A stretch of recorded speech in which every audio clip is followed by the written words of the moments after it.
A Halfling Sonder, Sven's Story, by Illyria Valischin. Chapter 3. An irritating ringing wakes Sven from a pleasant dream. Grumbling to himself, he rolls to the edge of the bed and heaves himself up, then walks around to turn them off before giving a long stretch in the center of his room. Slightly more awake, he grabs for his clothes and gets dressed, excited to greet the day and what he might accomplish.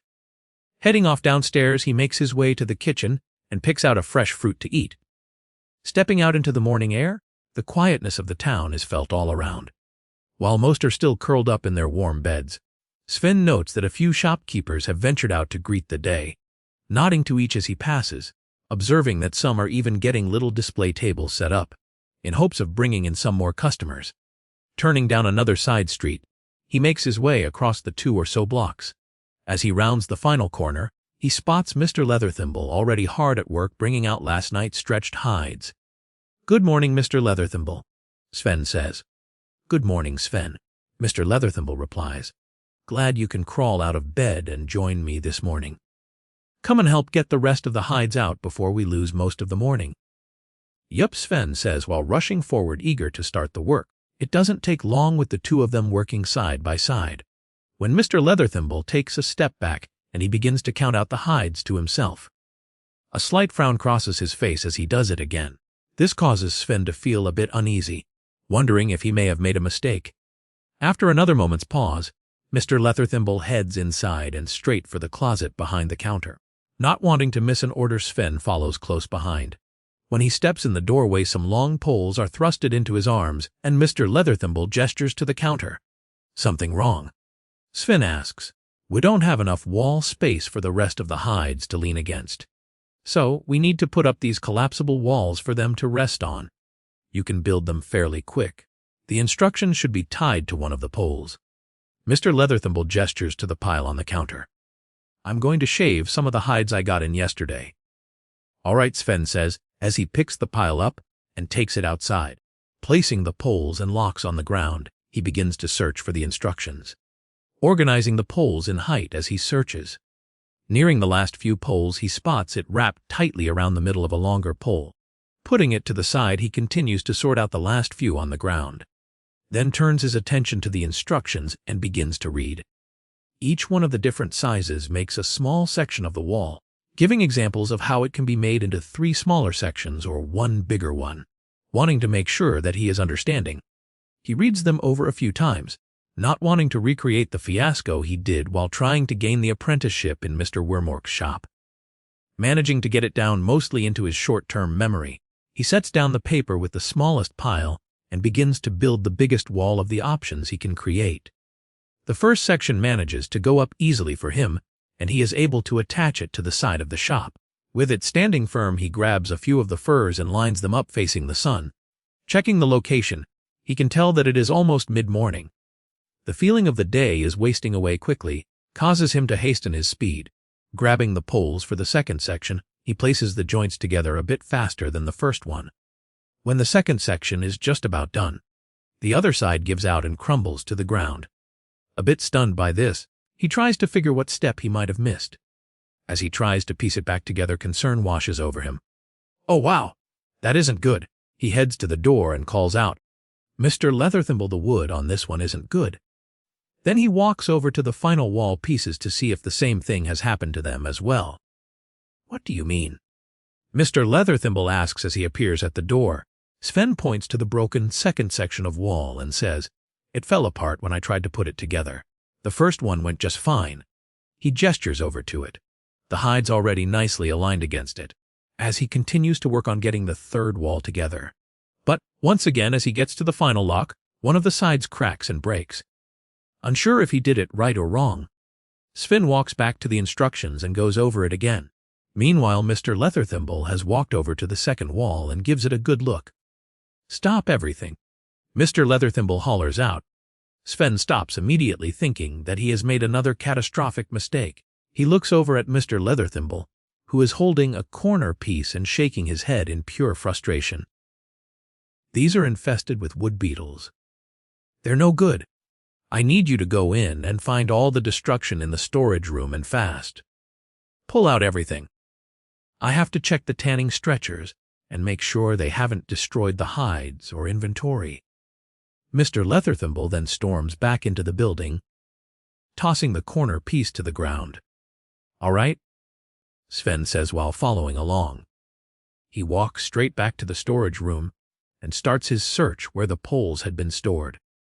Every wooden object, or anything that could feed them, is pulled from the shelves, stacking them neatly into piles in front of the room by the counter. Once he has finished with all the possibilities, he carries each pile out of the shop, making sure to keep them organized, so as not to lose anything that might need salvaging. Giving a satisfied nod, he dusts off his hands, then walks back to the storage room and begins to gather the rest of the items, taking them to the far side of the shop to keep them out of the way of their progress.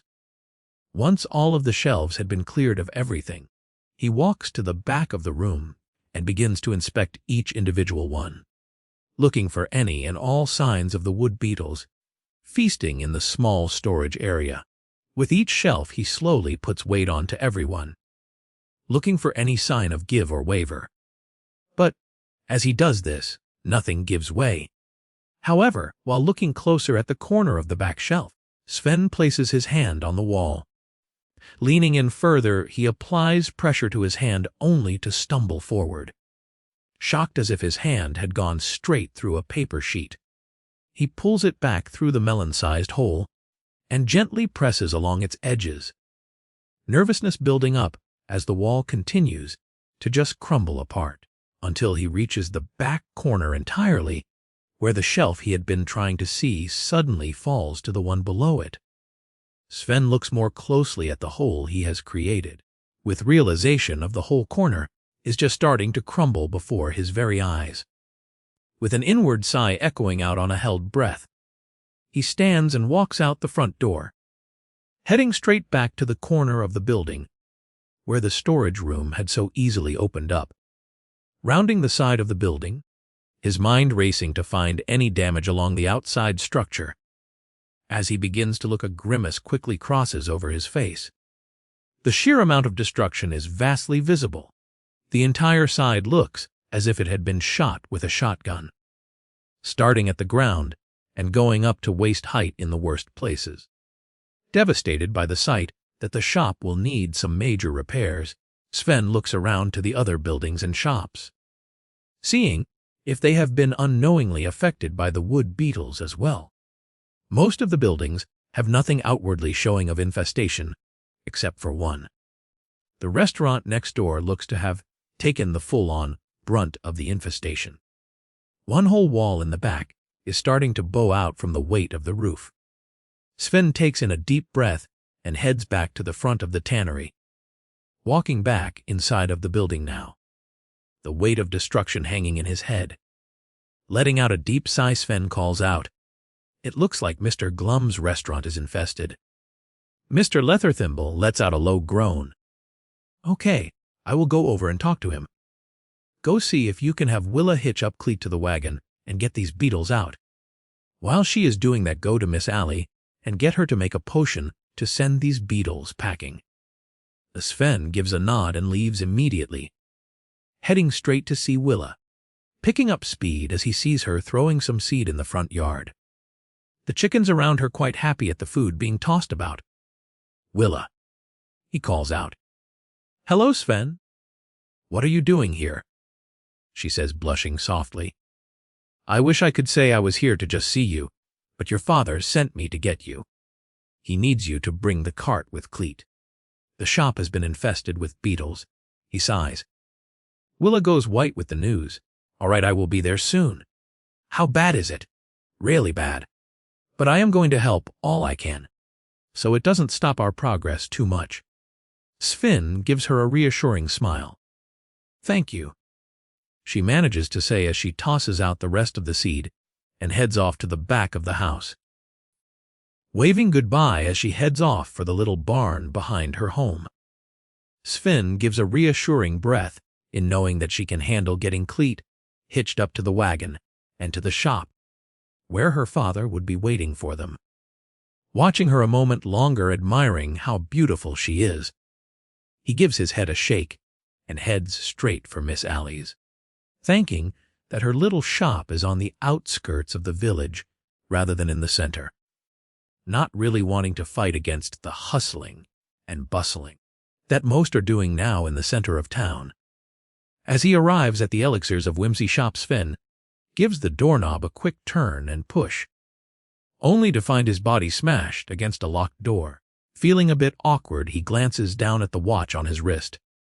Seeing that is past the noonday meal, he gives the door another go, jiggling it and pushing at the same time. Yet, the door still doesn't open. Feeling more than a little silly now, he searches for a sign, saying that she may have stepped out for the afternoon, but cannot see one at all. Not quite sure if she has just forgotten to place one out, Sven decides to knock on the door. A few moments pass before the door opens, revealing a very tired female halfling still in her pink pajamas. She reaches up and rubs some of the sleep from her eyes as she sees him standing there looking a bit surprised. "Hello," she says sleepily. "Hello. I am really sorry to wake you, but we have a wood beetle infestation at the tannery and Mr. Glum's restaurant. It needs to be taken care of immediately. Mr. Leatherthimble sent me for a potion. Can you help? I know Mr. Glum is going to need it as well," Sven says apologetically. "Beetles." She yawns and starts to shuffle off to her counter. "I think I have something back here. I will whip it up and bring it by before the day's over." She begins to pull bottles out from under the counter. "All right, I will let Mr. Leatherthimble and Mr. Glum know. Thank you, Miss Allie," he says. "Yes, yes," she smiles and waves to him. Sven then rushes back towards the tannery, smiling as he spots Cleet and the cart standing by the door. As he approaches, a small bit of something flies out of the shop and into the wagon. Looking to the side of the cart, he notices that some of the pieces have missed the mark, creating a small little pile. Picking them up, he begins to toss them in as well, making sure to stay out of any stray flying pieces coming from within inside the shop. Once the pile is cleaned up, he peers over the edge of the cart and sees that it is already halfway filled. Most of whatever these things were are now destroyed, some even hard to tell what they once were. Stepping inside, he joins in by taking up a piece from the destroyed pile and tosses it into the cart. The two of them, working silently, get the cart full in a matter of moments. "Sven, go and drop this off in the forest near the wasps by the village. Maybe these beetles will chase them off with their wood destruction." Mr. Leatherthimble gestures to the cart. "All right." Sven nods in agreement as he climbs up into the seat. Taking up the reins, he gives them a soft snap and leads Cleet out towards the small meadow. The weight of the wooden debris makes the drive a bit more challenging, being careful with each movement, unwilling to let a single piece fall and infect the rest of the village. The path is tense with the load being so full with broken wood. He manages to make it to the edge of the village before he picks up a bit more speed, not as worried about dropping a piece in the open land. Rounding the bend to the meadow, he starts looking for the wasps flying around. Circling around, Sven finds the wasps flying in and out of the tree line near the back. He turns Cleet in their direction, making sure to follow them close to find the nest. The horse doesn't seem to be agitated at first with the little flying insects buzzing near him, swishing his tail only when they land on his hindquarters. He pulls gently back on the reins, bringing the load to a stop, and climbs to the back of the pile, opening the cart. He grabs the first few pieces and chucks them to the ground, gaining some confidence that the wasps are not going to bug him. He starts just grabbing and chucking the entire lot. All of this doesn't really cause much of an issue until he knocks one of the trees with a few of the pieces. Then a swarm starts to build around them. Grabbing the reins, Sven gives a slight snap, causing Cleet to start walking around the trees. He continues to push out more wood, not really paying attention to where they are landing. He winds up knocking a few more pieces against a few of the trees upsetting the wasps. As he reaches down to pick up another piece, he notices that the wasps have grown in numbers. With all the new insects landing on his rear, Cleet starts to let out whinnies and small jumps, causing the cart to jostle about. The wasps now are very unhappy with the intruders and have started to dive bomb at the two of them, stinging them when they can manage. Feeling the stings, Sven begins to smack the little bugs with the end of the reins, as well as trying to get Cleet to pick up speed. Just as he manages to get the last piece out of the cart, the wasps change their anger completely from Cleet to Sven, almost engulfing him in the dive-bombing attacks and relentless stinging. Swatting at all of the flying insects, he manages to hold off the attacks as he climbs back into the seat. Cracking the reins one last time, he gets Cleet to start running for the little path leading out into the meadow. Breaking through the tree line, Sven takes a few stings to the arms and legs, while Cleet bucks a bit from the ones the wasps manage to hit him with. The two of them continue to ward off the attacks as they make their way out from the meadow and onto the main road leading to the village. The quick pace and the empty cart makes the trip back to the tannery faster than expected.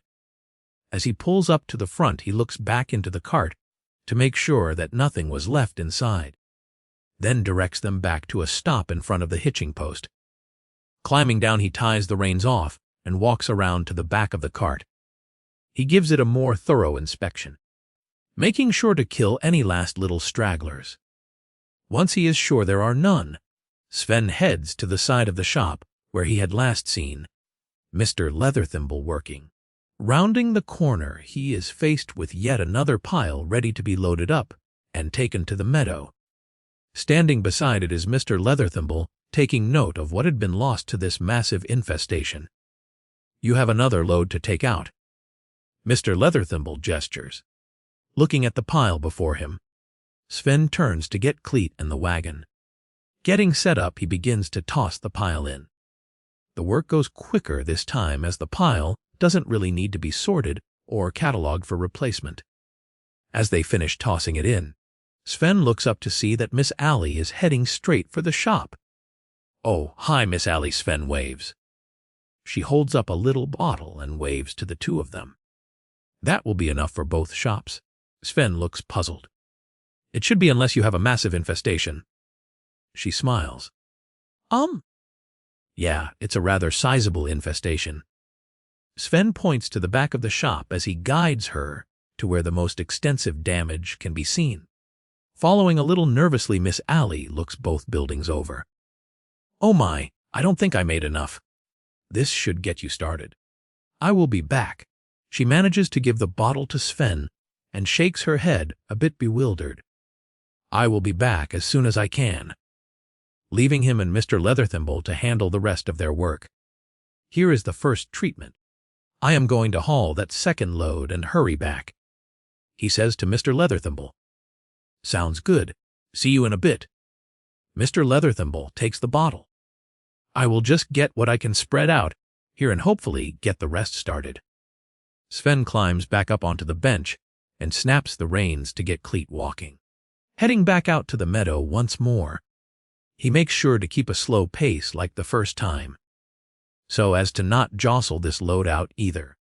Cleet hesitantly walks into the small meadow, watching the wasps still flying around irritably.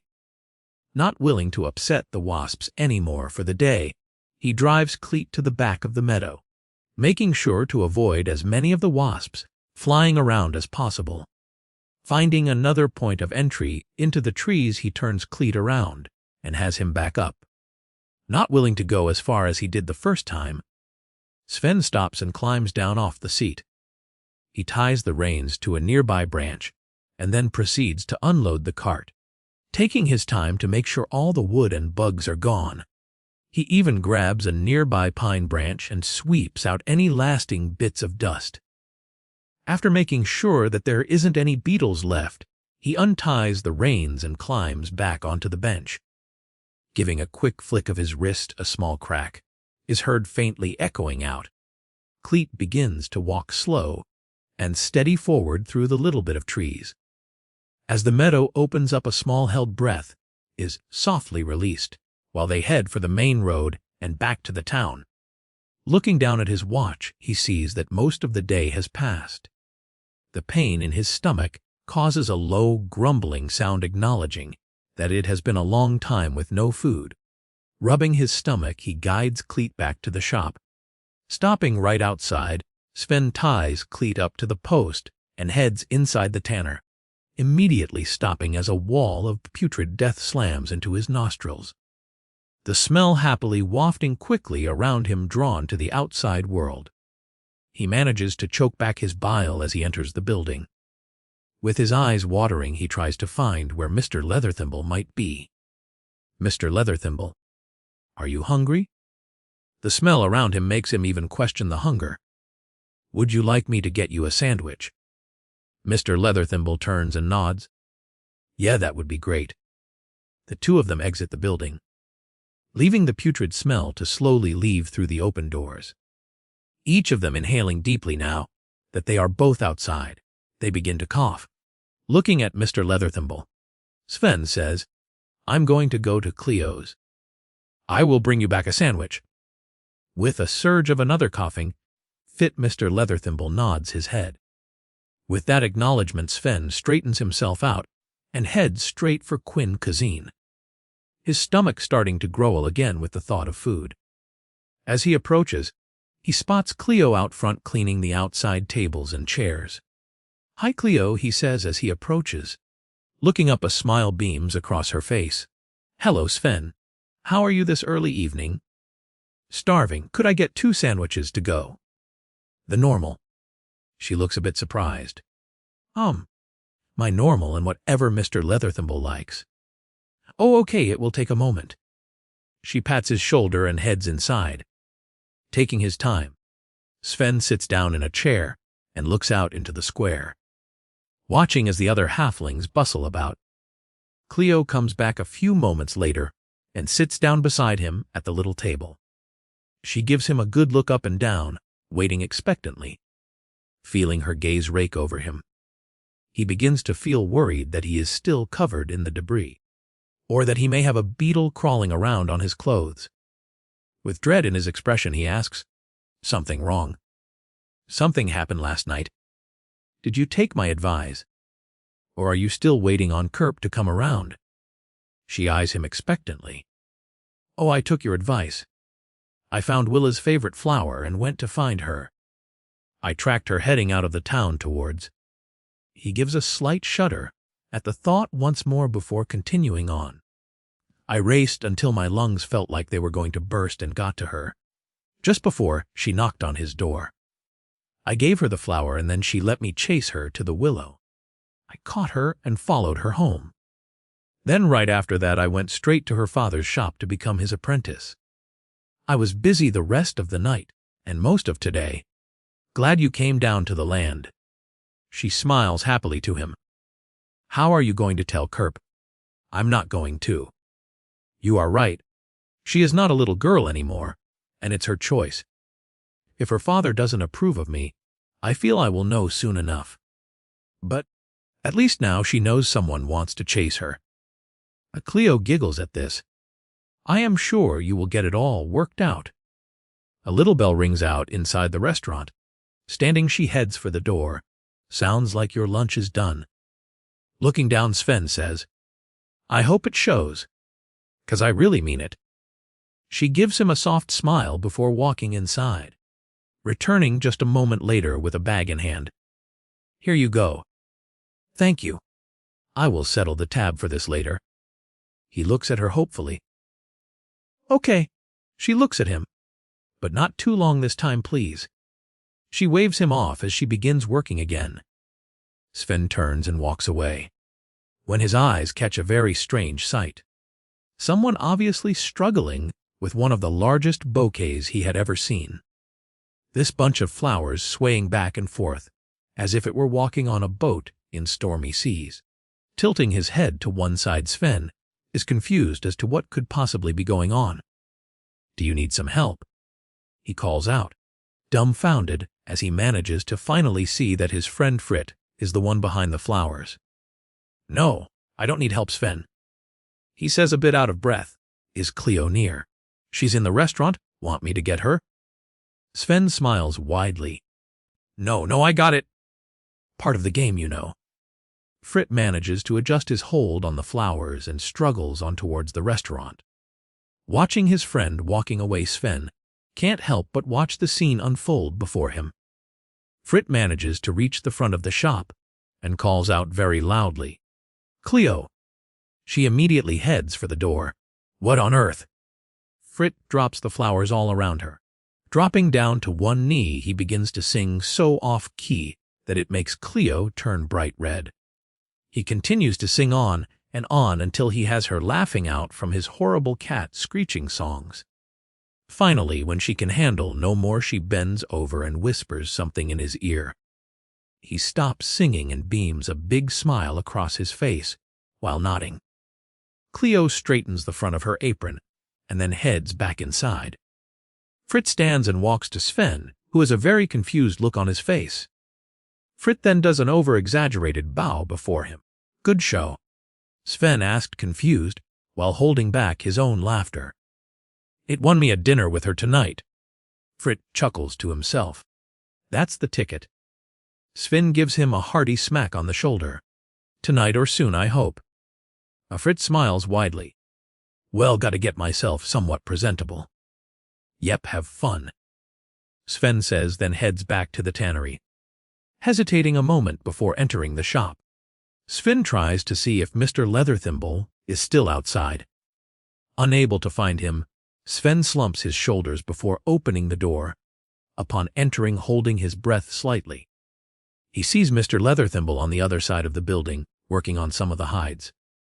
Releasing his breath, Sven starts to walk over to him. Sandwiches, Mr. Leatherthimble, Sven calls out while holding up the bag.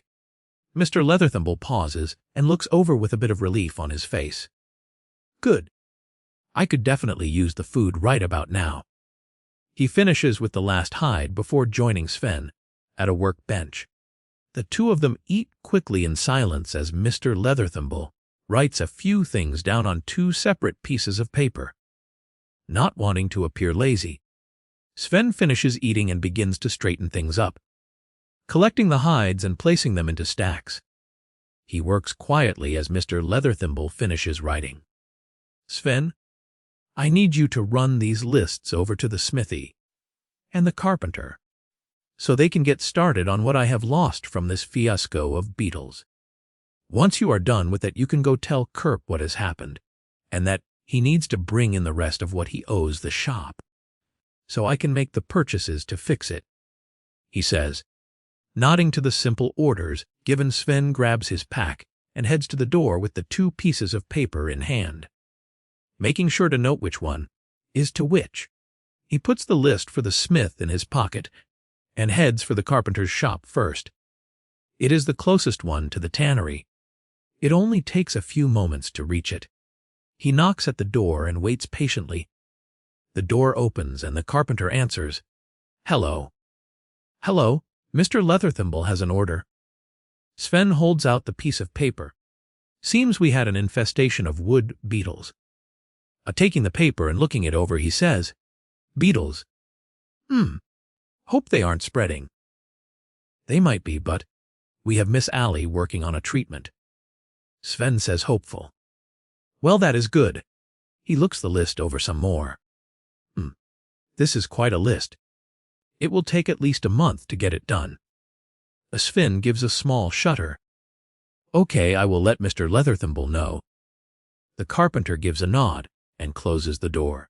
Sven turns on his heels and heads across town, hoping to get to the blacksmith's before it closes up and he has gone home. As he walks along, a soft lulling crosses over him as he notices that most of the activities are very mellow this evening, with most getting ready for their nightly slumber, although a few stragglers are walking towards the center of town, most likely to find some food from one of the few restaurants still open.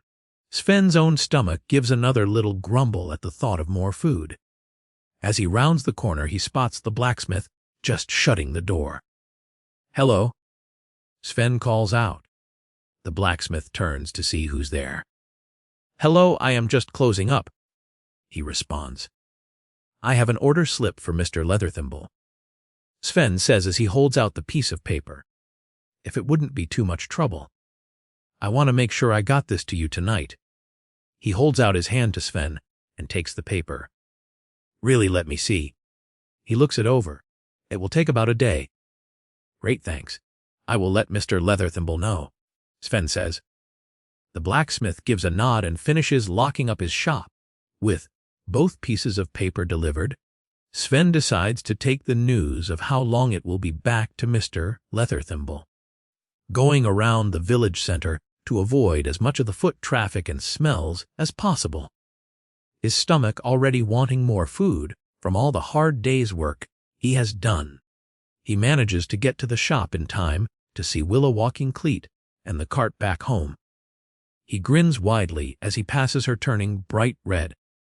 She in turn turns an even brighter red and holds the horse's head up to block her view of Sven.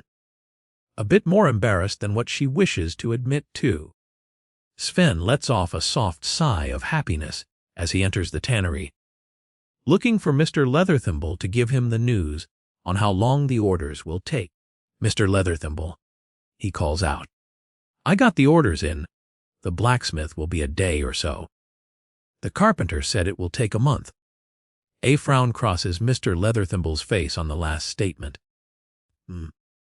"Well, I guess it will have to work out. Maybe I have some old things we can use in the attic of the house." "How about Kerp? Did you get the money?" "Not yet," Sven says. "Was just heading there after letting you know about the orders." "Good," he nods his head. The two of them leave the shop. Mr. Leatherthimble turns and locks up for the night, while Sven heads off in search of his friend Kerp yet again, thinking that Kerp is probably still straightening up the mess that was caused in Sven's search. As he arrives at the door, he gives it a slight knock. A bit of rustling and grumbles can be heard from inside before the door opens. "Hey, Sven. Come to get your juice." Kerp eyes him with surprise. "Nope. Your father sent me. There has been a problem at the shop, and he needs what you owe him to pay for the repairs. Beetles have destroyed the wood in the storage room and a good portion into the shop." Sven relays the message. "What?" Kerp groans. He turns and grabs the pouch next to his bed. "How did the beetles get in?" "Not sure, but I think they came from Mr. Glum's restaurant," Sven says as Kerp closes his door behind the two of them. "Great. I hope Dad can get all this worked out. I hope this isn't like the grease issue," Kerp remarks as he heads off to the tannery. Sven calls after his friend. "I think he was heading home." "Calling it a night." "Thanks," Kerp calls back as he changes directions for his parents' house. The thought of paying someone money makes Sven realize that he has his own debt to pay to Quinn Kazine. With that on his mind, he walks home intending to pick up his own pouch, then head back to the restaurant. However, when he reaches his own home and opens the door, he is greeted with the wonderful smell of dinner. The sound of his parents chatting makes him feel he can slip up stairs quickly, hoping to not be noticed before he can leave. Unfortunately for him, his mother's keen sense of hearing doesn't ever fail her. "Hello," she calls out to him as he rushes up the stairs. "Hey," he manages to call out. "You staying for dinner?" Pausing a moment, Sven looks over the banister. "What's for dinner?" "Gumbo and rice," she calls back to him. He takes a moment and heads to his room and finds the money on his dresser. Calling back, "With or without Leo root?" "Without," she hollers. "I couldn't find the root this week." A small pout crosses over his face as he walks down the stairs. Turning the corner, he walks to the kitchen and sees both of them sitting at the table, fixing their own plates. He sits down to join them, a little disappointed not to have one of the best parts of the gumbo tonight. "Where have you been all day?" his father asks, chasing pretty girls. Sven shakes his head. "Working." He begins to fill his own bowl with the food. "Working. His mother perks up. You found an apprenticeship. He only nods yes to her question. As his mouth is full of food, doing a little dance in her chair, she says, My boy has an apprenticeship. But it might not last. Sven tries to stop her excitement. So far, my first 2 days of working haven't turned out well. Sven's father shakes his head at his wife, before continuing to ask, So what are you training to be? I'm working with Mr. Leatherthimble. Sven says, Mr. Leatherthimble?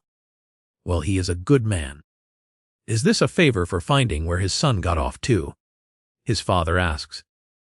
With this new thought, a concerned look comes over his mother. The thought that this might be happening just because he found his own friend. Then, the fact that it doesn't seem to be going well. She inquires, Why has it gone bad? Are you slacking? No, Sven says defensively. I am working extra hard. At least I am trying, but his shop was infested with beetles this morning. So you know how bad that can be. Then I was helping out last night, but he didn't say anything to me on how well I did with washing the hides or getting them ready to be stripped. Just sent me home for the night. So, I am not sure how well I did. He takes another bite of food before continuing on. But, if I do well, he will keep me after a week. If not, well, he won't. Looking to his father now. And no, not a favor for finding Kerp. I did it because Cleo said it would be a good idea, so I might be able to.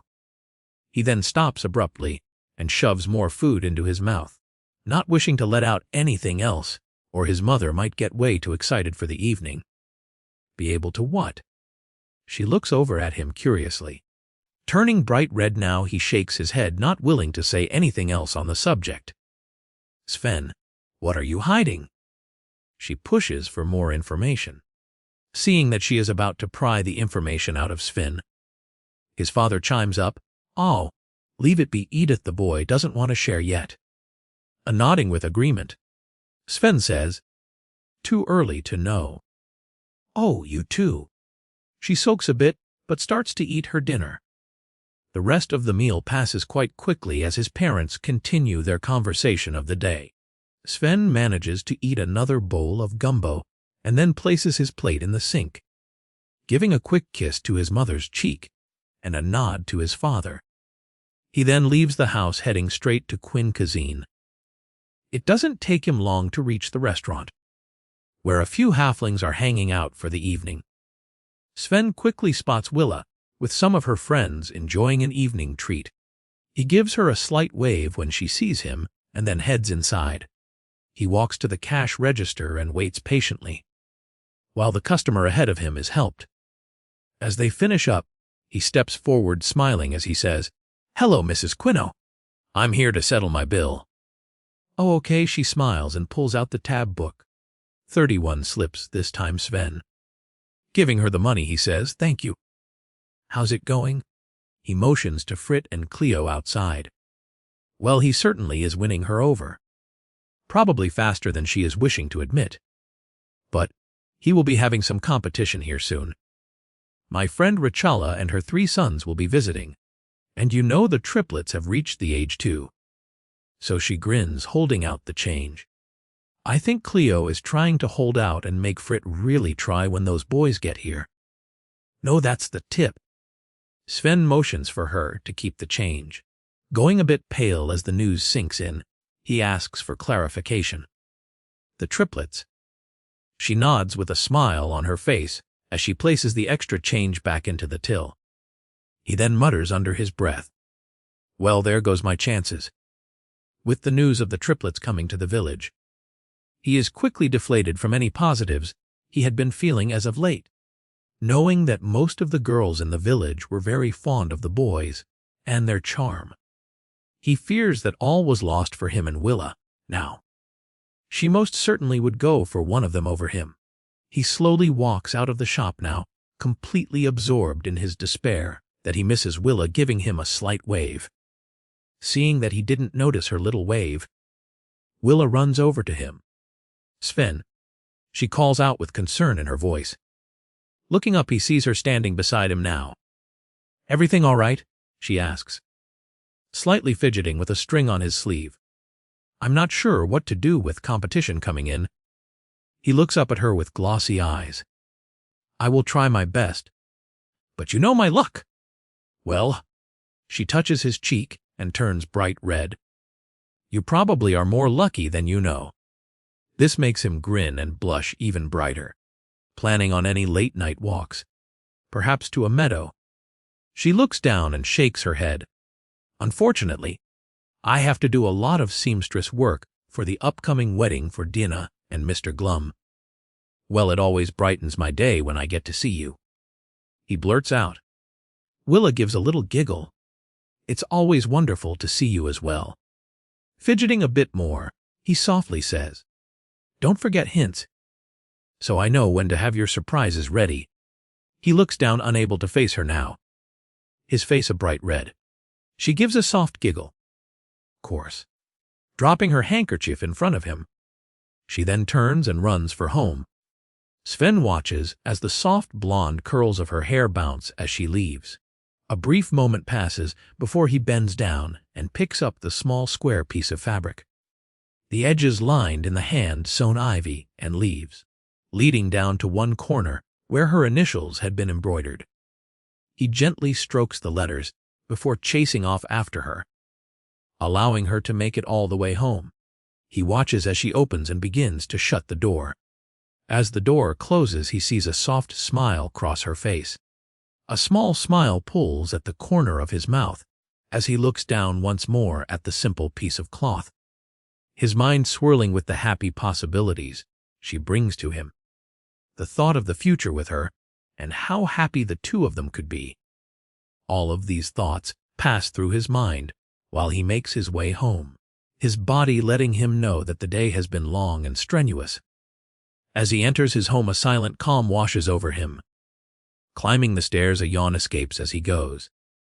Opening the door to his room, he sets all 3 alarms.